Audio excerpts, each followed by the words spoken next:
we can form enolates. We can functionalize them with alkyl halides. And so what would this look like as far as predicting starting materials, predicting the product? Well, here are a couple examples. So pause the video and try and find the starting material over here and the product over here. Okay, you did that. Great job. In both of these examples, I guess the first thing to realize is these first conditions, LDA THF minus 78, are deprotonating the alpha, the most acidic proton on the molecule, which is going to be alpha to that electron withdrawing group. So here we have our electron withdrawing ester. So these conditions are going to be forming an enolate where that position right there is nucleophilic. So then we have to ask ourselves, once that's formed, what did this put on? And what we see here is we have 3 carbons, 1, 2, 3, and there's an alkene on the end. So where do we see that piece here? 1, 2, 3, 1, 2, 3. So this was the piece that was newly put on. So what that means is that our starting material was the ester with that propyl chain on that side. So essentially arrow 1 made the enolate, and then reagent 2 alkylated the enolate to make that product. So that's how that one would work. What about this next one? Oh, we haven't seen a nitro group before on these. How is that going to impact the what is deprotonated? Hopefully you already kind of walked through that, but if you think about the full structure of that nitro group, it looks like this. And that's a really strongly electron withdrawing group. And just like an enolate, where this hydrogen is really pretty acidic because of the proximity to that electron withdrawing group, the same thing is going to be the case for this hydrogen. In fact, the hydrogen alpha to a nitro group is actually a pK of close to 10. So that nitro group is extremely electron withdrawing, and we even said that back in the electrophilic aromatic substitution chapter that the nitro groups are the most electron withdrawing substituent we could get on a ring. So when we treat that with LDA THF minus 78, that is going to deprotonate that position. So we'll just say 1, we have our LDA, grabbing that proton, we'll draw the anion right there. And again, why is this anion so stable? Because we could, if we wanted to, draw those electrons being delocalized onto that nitro group. They're conjugated with that nitro group. And then at that point, once we add reagent 2, it is going to do that standard SN2 chemistry.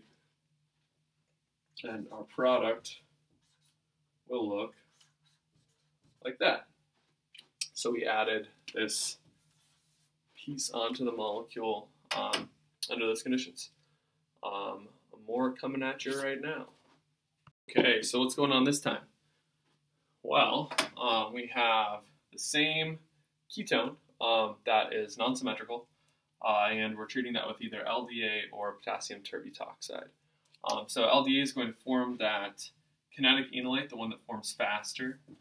So once we treat this with the LDA, we're going to form the anion on this carbon, and then that carbon would react in an SN2 reaction with that alkyl halide to produce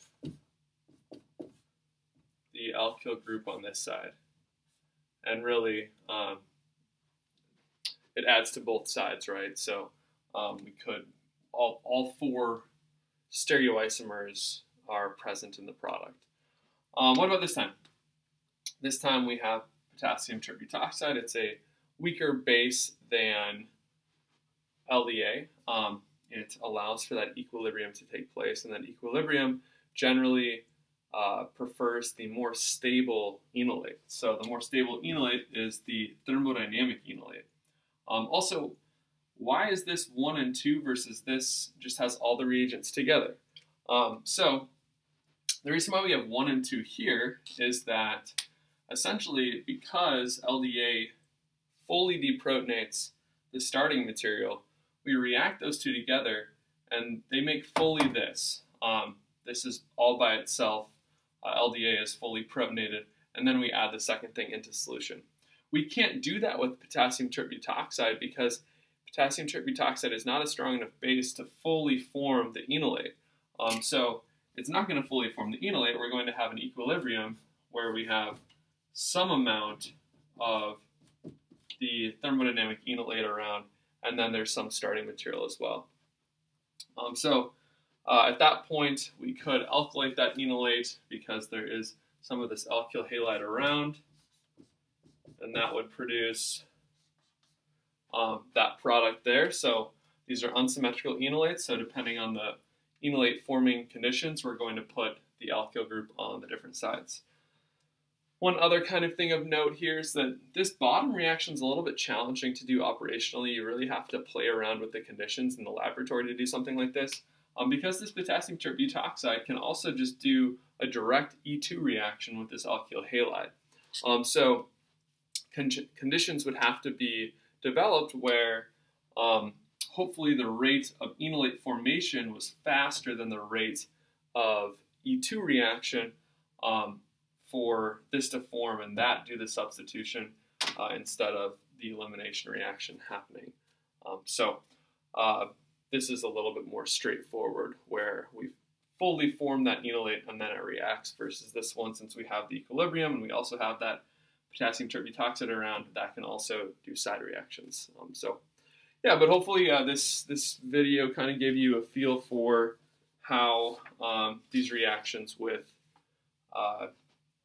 enolates, forming them and seeing them react can be seen, and also just noting that it doesn't have to be a ketone, aldehyde, ester. It can also be an enolate equivalent. What was our enolate equivalent that we saw? The nitro group, the nitroalkane. So we'll see some more stuff soon.